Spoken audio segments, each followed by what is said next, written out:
अघोर, ये नाम सुनते ही आपके दिमाग और दिल में एकदम हलचल हो जाती होगी। आप सोचने पर मजबूर हो जाते होंगे कि आखिर अघोर पंथ है क्या, और इसी की एक इकाई है अघोरी बाबा। जब जब आपकी नज़र किसी अघोरी बाबा पर पड़ी होगी तो आप एकदम सोचने पर मजबूर हो गए होंगे, क्या ये इसी दुनिया से आते हैं? क्योंकि उनकी जो वेशभूषा है और जो उनका रहने का तौर और तरीका है, वो दुनिया से बिल्कुल निराला है। इसके साथ ही अघोर पंथ की जब जब बात होती है, जब जब अध्यात्म की बात होती है, इसके साथ ही जो इस दुनिया में अध्यात्म सर्वाइव करता है, तो उसमें सतोगुणी, रजोगुणी और तमोगुणी तीन किस्म के लोग पाए जाते हैं। अघोर पंथ अपने आप में बड़ा ही सामंजस्य बिखेरे है। इसे आप जितना समझने की कोशिश करेंगे, आप उतने ही इसकी गहराई में उतरते चले जाएंगे। हम आपको कई अघोरियों की कहानी बता चुके हैं। इसके साथ ही हम अध्यात्म से जुड़ी कई खबरें आपके सामने प्रकाशित करते हैं। आज ऐसे ही कौन है कि सीरीज में एक अघोरी बाबा की बात होगी, जिसको आप सोशल मीडिया पर हर दिन देखते होंगे। अगर आप YouTube, Facebook और Instagram चलाते हैं तो लिहाजा ये तय है कि आपने योगी बाबा चंचलनाथ का नाम ज़रूर सुना होगा। सबसे सुंदर साध्वी का खिताब कहें, क्योंकि सबसे सुंदर जो महिला अघोरी हैं उनमें इनको नाम को तवज्जो दी जाती है और उनका नाम शुमार है। नमस्कार, आप देख रहे हैं द न्यूज़ 15 और मैं हूं केशव पांचाल, और इस कौन है के स्पेशल एपिसोड में आपका एक बार से फिर स्वागत है। अघोरी बाबा चंचलनाथ, ये नाम यूं तो आपने अमूमन तौर से सुना ही होगा। अगर आपने इस नाम को नहीं सुना तो आपने ये तस्वीरें ज़रूर देखी होंगी। कहीं भी अगर आप सोशल मीडिया को स्क्रॉल करेंगे तो आपको इनकी रील्स ज़रूर दिख जाएंगी। पर सवाल उठता है कि आखिर अघोरी बाबा चंचलनाथ रहते कहाँ हैं? उनका अस्तित्व क्या है? वो पहले कहाँ रहते थे? कैसे उन्होंने अध्यात्म की राह को पकड़ा? उनके गुरु कौन हैं?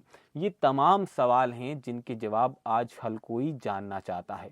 लिहाजा आप सोशल मीडिया स्क्रॉल करेंगे तो आपको इनकी रील्स तो दिख जाएंगी, पर इनके बारे में जो जानकारी है वो बहुत ही सिमटी हुई है।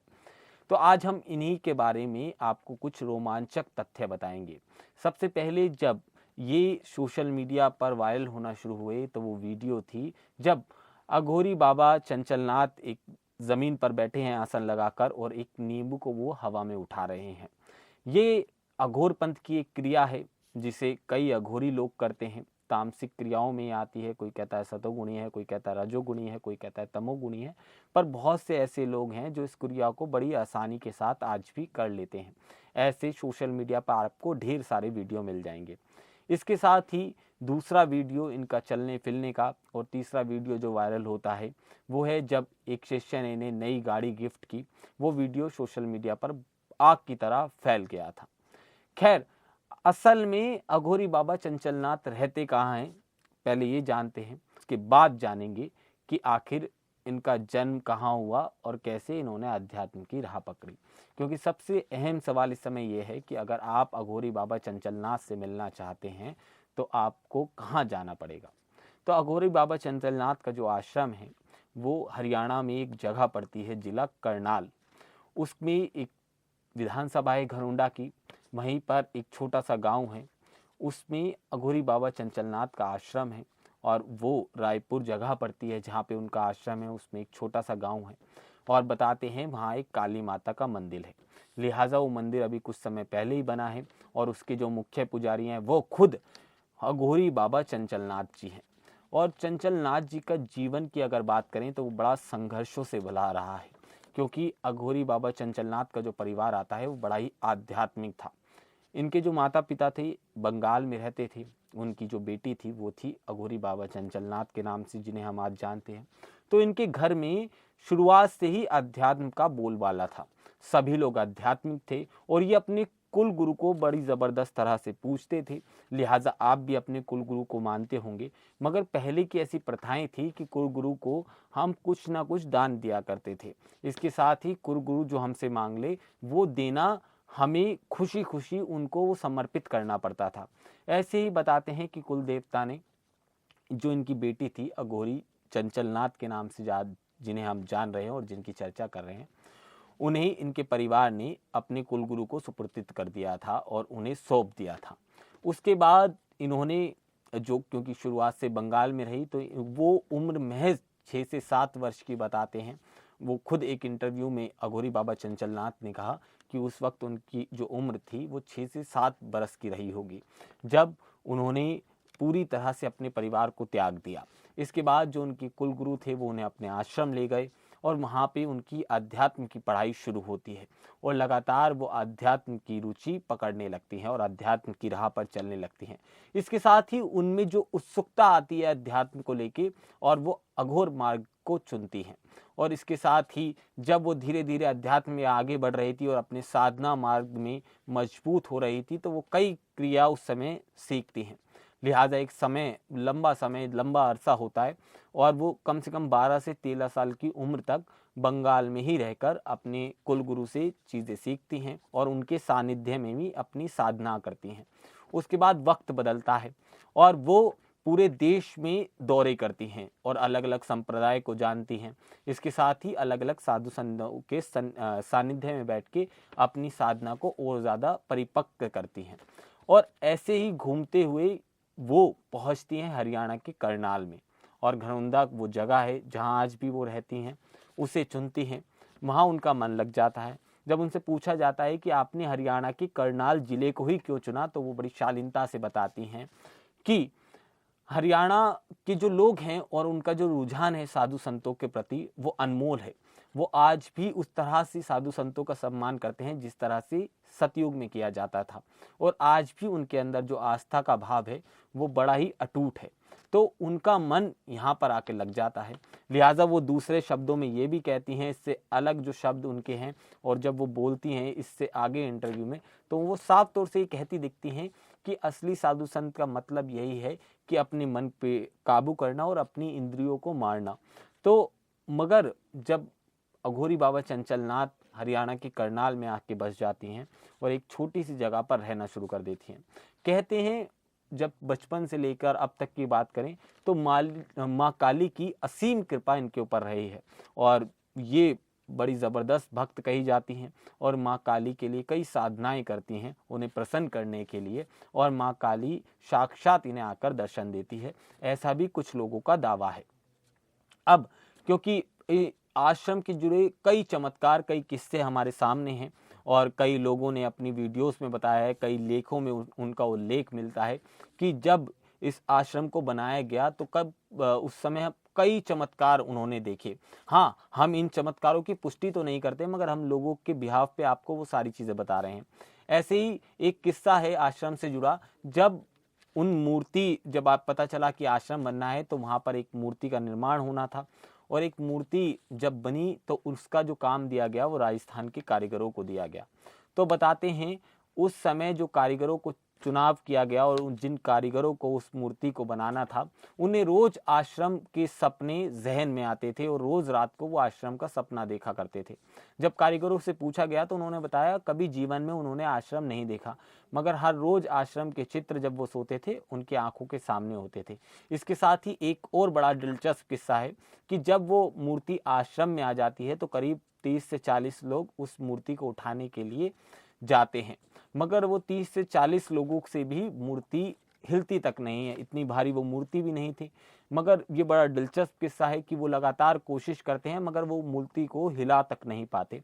ऐसे में ये सब शिकायतें लेकर और इस तरह की जब घटना होती है तो बाबा गौरीनाथ के पास जाते हैं और चंचलनाथ बताते हैं कि आपने इस समय जूते और चप्पल पहने हुए हैं, आप पहले जूते चप्पल उतारिए, उसके बाद हाथ धोइए और उसके बाद जब मूर्ति को उठाइए।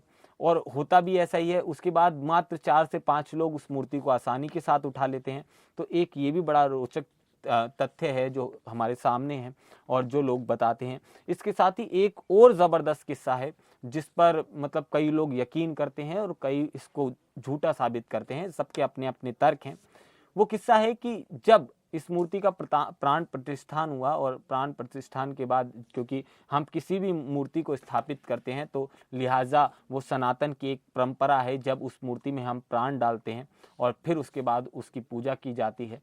तो इस मूर्ति के लिए जब ये आश्रम बन रहा था और मूर्ति स्थापित हुई तो लगातार 7 दिनों तक अखंड हवन यहाँ पर चला था और उस मूर्ति की जब प्राण प्रतिष्ठान के बाद उस मूर्ति की पूजा हुई, क्योंकि वो आपने तस्वीरें देखी होंगी कि जब जब मूर्ति का प्राण प्रतिष्ठान होता है तो उनकी मूर्ति की आंखों पर एक पट्टी बांधी जाती है, उसके बाद उससे आईना दिखाया जाता है और वो शीशा भी टूटता है। बेशक इसमें अलग अलग तरह के लोग तर्क लगाएं, मगर ऐसी चीज़ें होती हुई हमने ज़मीन पर देखी हैं। इसके साथ ही वो काली पट्टी कहाँ जाएगी, क्या करेगी, उसके बाद वो पट्टी खोलकर अघोरी बाबा के हाथ में दे दी जाती है। चंचल नाथ उसे कुछ समय तक अपने पास रखते हैं। उसके बाद जब, क्योंकि हजारों की संख्या में उस वक्त वहाँ मौजूद थे, तो वहाँ पर एक ऐसी महिलाएं थी जो बचपन से ही नेत्रहीन थी, जिसके नेत्र नहीं थे। अघोरी बाबा चंचल नाथ जैसे ही उस पट्टी को उस महिला की आंखों पर स्पर्श करते हैं, वैसी उसकी रोशनी भी लौट आती है। ऐसी भी बातें अघोरी बाबा चंचलनाथ के बारे में सोशल मीडिया पर खूब वायरल हैं। इस मंदिर से जुड़े और भी कई रोचक तथ्य हैं जो हमारे सामने हैं। अघोरी बाबा चंचलनाथ खुद इस बात को मानते हैं कि जो मंदिर में प्रतिमा है माँ देवी की, वो दिन में 3 बार अपने स्वरूप बदलती है। ऐसा कोई चौंकाने वाली चीज़ नहीं है, क्योंकि हमने देखा है जब उनसे पूछा जाता है कि आप इस तरह के दावे करते हैं, तो वो हवाला देते हैं हर तरह का, क्योंकि हमने देखा है कई ऐसे भी देश में मंदिर मौजूद हैं जो हवा की विपरीत जिनका ध्वज बहता है। इसके साथ ही आप कामाख्या देवी को देख लीजिए, नदी का पानी किस तरह से साफ हो जाता है। पर हाँ, इन बातों में बिल्कुल सच्चाई है कि आज के दौर में भी ये चीज़ें दुनिया में एग्जिस्ट करती हैं। इनकी साधनाएं इतनी प्रबल हैं जो अघोरी बाबा चंचलनाथ हैं कि आप इनको देख के पूरी तरह से मोहित हो जाएंगे। आज यही भी वजह है कि आप सोशल मीडिया पर करोड़ों में इनके फैंस देखेंगे और हर कोई इनकी एक नज़र देखने का दीवाना है। हर कोई इन्हें देखना चाहता है। यूं तो बड़े साधु संत इस दुनिया में हुए, बड़े सिद्ध पुरुष हुए, मगर आजकल जिन तरह का ट्रेंड है और लोग इन्हें पसंद करते हैं, और अघोरी बाबा चंचलनाथ यूं तो हमने हमेशा उन्हें वीडियो में दिखा है कि जो भोजन करते हैं वो कपाल में करते हैं, और वो कपाल भी आपको अद्भुत तरीके से दिखाई देगी। चाय से लेकर पानी तक वो कपाल में ही ग्रहण करते हैं। इसके साथ ही उनकी जटाएं का जिक्र जो होता है वो बार बार होता है। आखिर क्योंकि नाथ संप्रदाय से वो आते हैं, तो उनके कान के कुंडल भी आप देखेंगे तो वो पूरे आपको गोल आकार दिखाई देंगे, और जिस तरह से वो कान में कुंडल पहनते हैं उसी से सूबे के मुख्यमंत्री योगी आदित्यनाथ आते हैं, उसी संप्रदाय से। और इसके साथ ही उनकी जटाओं का जिक्र बार बार होता है। वो वीडियो सोशल मीडिया पर खूब वायरल होती है। एक वीडियो वो भी है जब शिष्य उनके बालों में मालिश कर रहे हैं, उनकी जटाओं में, और उनकी जटाएं 7 फुट से ज़्यादा लंबी हैं, क्योंकि ये मतलब ये तथ्य है पूरी तरह से, क्योंकि उनकी जटाएं बड़ी लंबी हैं। लोगों का तो ये भी दावा है कि ये जटाएं आर्टिफिशियल हैं, मगर वो पूरी तरह से असली जटाएं हैं। इसके साथ ही जब उनसे पूछा जाता है इनका ध्यान कैसे रखते हो, क्योंकि आज के दौर में तो जब ज़रा से बाल लंबे हो जाते हैं, अगर उन्हें वॉश ना किया जाए तो उनमें डैंड्रफ पड़ जाता है। मगर अघोरी बाबा चंचलनाथ बिल्कुल इससे इतर बात करते हैं और वो बताते हैं इस साधना से ही संभव हो पाया है। इसके साथ ही जब जब वो उनसे पूछा जाता है कि आप इनका ख्याल कैसे रखते हैं, तो वो बताते हैं वो भस्म से धोते हैं सर को और महीने में 1 बार वॉश करते हैं, और लिहाजा उन्हें 2-3 शिष्यों की इस पूरे कार्य में ज़रूरत भी पड़ती है। तो ये अघोरी बाबा चंचलनाथ का जीवन परिचय है जो बड़े अद्भुत तरीके से आगे बढ़ रहे हैं, प्रतिनिधित्व कर रहे हैं। इसके साथ ही वो समर्थन करते हैं हिंदू राष्ट्र का, और वो चाहते हैं कि देश को हिंदू राष्ट्र घोषित किया जाए, और तमाम उनकी कई मांगे भी हैं। मगर मौजूदा समय में जिस तरह से योगी चंचलनाथ आकर सनातन का प्रतिनिधित्व कर रहे हैं, वो अपने आप में अलौकिक है, अद्भुत है। आपको ये रिपोर्ट कैसी लगी हमें कमेंट सेक्शन में ज़रूर बताइएगा। नमस्कार।